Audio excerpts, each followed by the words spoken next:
మంగళగిరి శ్రీ పానకాల లక్ష్మీనరసింహస్వామి వారి దేవస్థానం కార్యనిర్వహణాధికారి ఏ రామకోటిరెడ్డి సహాయ కమిషనర్గా ఉద్యోగోన్నతి పొందారు. దేవాదాయ ధర్మాదాయ శాఖలో పలువురు అధికారులు పదోన్నతులు పొందారు. వీరిలో రామకోటిరెడ్డి ఇకపై సహాయ కమిషనర్ హోదాలో కార్యనిర్వహణాధికారిగా మంగళగిరి దేవస్థానంలోనే కొనసాగేలా ఉత్తర్వులు జారీ అయ్యాయి. 1988లో దేవాదాయ ధర్మాదాయ శాఖలో జూనియర్ అసిస్టెంట్గా చేరిన రామకోటిరెడ్డి స్వస్థలం రాజుపాలెం మండలం అనుపాలెం. వీరు వివిధ హోదాల్లో సీతానగరం, పిడుగురాళ్ల, కండమరాజు కొండూరు, కోటప్పకొండ దేవస్థానాల్లో 32 సంవత్సరాలకు పైగా సేవలందించారు.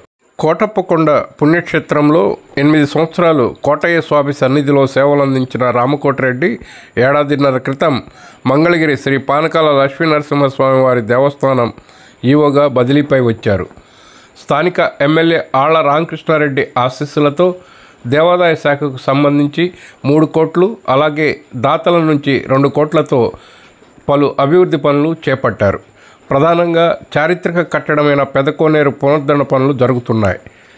గండాలయ స్వామివారి సన్నిధిలో ప్రసాదాల మండపం, దిగువ సన్నిధిలో రాజా వాసిరెడ్డి వెంకటాద్రి నాయుడు కళావేదిక, కొట్టాయి మండపం, అన్నదాన మండపం వంటి పలు అభివృద్ధి పనులు చేపట్టారు. ఎగువ సన్నిధిలో వాటర్ ప్లాంట్, అలాగే టిట్కో కాలనీ సమీపంలోని దేవస్థానం స్థలంలో షాపింగ్ కాంప్లెక్స్ ఇత్యాది అభివృద్ధి పనులు చేపట్టారు. ఎమ్మెల్యే ఆర్కే కన్సర్నల్లో ఈవో రామకోటిరెడ్డి మెలిగిన ఉద్యోగోన్నతి పొంది ఇక్కడే ఈవోగా కొనసాగటం ఆయన కార్యదక్షతకు నిదర్శనంగా చెప్పవచ్చు.